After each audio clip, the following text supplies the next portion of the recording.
कर्नाटकच्या राजकारणातून एक मोठी बातमी समोर आली आहे। जून 2026 मध्ये झालेल्या विधान परिषद निवडणुकीत सत्ताधारी काँग्रेसने अपेक्षेपेक्षा जास्त यश मिळवत 7 पैकी तब्बल 5 जागांवर विजय मिळवला। दुसरीकडे भारतीय जनता पक्षाला केवळ 2 जागांवर समाधान मानावे लागले, तर त्यांचा मित्रपक्ष जनता दल सेक्युलर म्हणजे जेडीएस ला एकही जागा जिंकता आली नाही। पण हा निकाल फक्त 7 जागांचा नाही, हा निकाल कर्नाटकातील बदलत्या राजकीय समीकरणांचा, भाजपमधील अंतर्गत अस्वस्थतेचा आणि काँग्रेसच्या वाढत्या आत्मविश्वासाचा संकेत मानला जात आहे।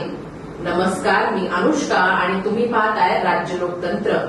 12 जून 2026 रोजी कर्नाटक विधान परिषदेच्या 7 जागांसाठी मतदान झालं। विधानसभा संख्याबळ पाहता काँग्रेसला 4, भाजपला 2 आणि जेडीएसला 1 जागा मिळण्याचं गणित जवळपास निश्चित केलं जात होतं। मात्र निकाल लागला तेव्हा सर्वांचेच अंदाज चुकले। काँग्रेसने केवळ 4 नव्हे तर 5 जागा जिंकल्या आणि विरोधकांच्या बोटात खळबळी उडाली। राजकीय विश्लेषकांच्या मते या अतिरिक्त जागेमागे कथित क्रॉस वोटिंग हा सर्वात मोठा घटक ठरला।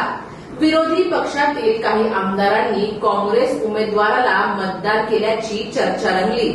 जर हे खरं असेल तर हा फक्त निवडणुकीचा पराभव नाही, तर भाजप जेडीएस आघाडीसाठी संघटनात्मक इशारा आहे। आता आपण थोडं मागे जाऊया। मे 2023 मध्ये झालेल्या कर्नाटक विधानसभा निवडणुकीत काँग्रेसने 224 पैकी 135 जागा जिंकत स्पष्ट बहुमत मिळवलं होतं। भाजप 66 जागांवर घसरला तर जेडीएसला 19 जागांवर समाधान मानावं लागलं। या विजयामुळे मुख्यमंत्री सिद्धरामय्या आणि उपमुख्यमंत्री डी.के. शिवकुमार यांच्या नेतृत्वाखाली काँग्रेसने राज्यातील सत्ता मजबूत केली। सत्तेत आल्यानंतर काँग्रेस सरकारने 5 प्रमुख हमी योजना राबवल्या: गृहलक्ष्मी, गृहज्योती, अन्नभाग्य, युवा निधी आणि शक्ती। या योजनांद्वारे लाखो लाभार्थ्यांपर्यंत पोहोचण्याचा प्रयत्न करण्यात आला। काँग्रेसचा दावा आहे की या योजनांमुळे ग्रामीण आणि शहरी मतदारांमध्ये सरकारबद्दल सकारात्मक वातावरण निर्माण झालं।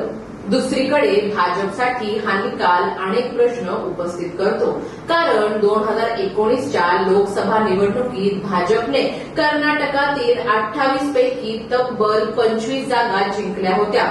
दक्षिण भारतात भाजपचा सर्वात मजबूत किल्ला म्हणून कर्नाटककडे पाहिलं जात होतं। 2024च्या लोकसभा निवडणुकीतही भाजप जेडीएस आघाडीने एकत्रितपणे चांगली कामगिरी केली। अशा परिस्थितीत विधान परिषद निवडणुकीतील हा धक्का केवळ संख्यात्मक नाही, तर संघटनात्मक आव्हानांचं प्रतिबिंब मानलं जात आहे।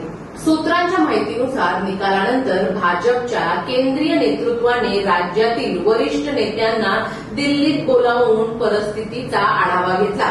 कथित क्रॉस वोटिंग करणाऱ्या आमदारांविरोधात कारवाईची चर्चा देखील झाली, कारण अप्रत्यक्ष निवडणुकांमध्ये प्रत्येक मताचं महत्व खूप मोठं असतं। अशा निवडणुकांमध्ये पक्षाच्या आमदारांनीच वेगळा निर्णय घेतला तर तो नेतृत्वावरील विश्वास आणि संघटनात्मक शिस्तीवरील प्रश्नचिन्ह निर्माण करतो। मात्र हेच सगळं सुरू असताना याच वेळी एक महत्वाची गोष्ट लक्षात घ्यायला हवी। विधान परिषद निवडणूक आणि विधानसभा किंवा लोकसभा निवडणूक यामध्ये मोठा फरकही असतो। विधान परिषद निवडणुकीत सामान्य जनता मतदान करत नाही। इथे निवडणूक आमदारांच्या मतावर आधारित असते, त्यामुळे या निकालावरून थेट जनमताचा निष्कर्ष काढणं योग्य ठरणार नाही। तरी सुद्धा अशा निवडणुका पक्षाच्या अंतर्गत वातावरणाचा आरसा असतात। पक्षातील असंतोष, नेतृत्वावरील विश्वास, गटबाजी आणि संघटनात्मक ताकद याचे संकेत या निवडणुकातून स्पष्ट दिसून येतात। काँग्रेससाठी हा निकाल आत्मविश्वास वाढवणारा ठरला आहे। मुख्यमंत्री सिद्धरामय्या आणि डी.के. शिवकुमार यांचे नेतृत्व अधिक मजबूत झाल्याचं चित्र आता निर्माण झालंय। विरोधकांच्या मतांमध्ये फूट पाडून अतिरिक्त जागा जिंकणं हे काँग्रेसच्या राजकीय व्यवस्थापनाचं यश मानलं जात आहे. कोणताही विजय कायमस्वरूपी नसतो आणि कोणताही पराभव हा अंतिम नसतो. आज काँग्रेस मजबूत दिसत असली तरी आगामी विधानसभा आणि लोकसभा निवडणुकांमध्ये मतदारांचा कौलच अंतिम ठरणार आहे. त्याचप्रमाणे भाजपसाठीही हा निकाल संघटन मजबूत करण्याची आणि अंतर्गत मतभेद दूर करण्याची संधी ठरू शकतो. सर्वात महत्वाचा प्रश्न असा की कर्नाटक विधान परिषद निवडणुकीतील हा निकाल केवळ 7 जागांचा राजकीय खेळ आहे की 2028च्या विधानसभा निवडणुकीपूर्वी बदलत्या राजकीय वाऱ्याची चाहूल आहे. तुम्हाला काय वाटतं?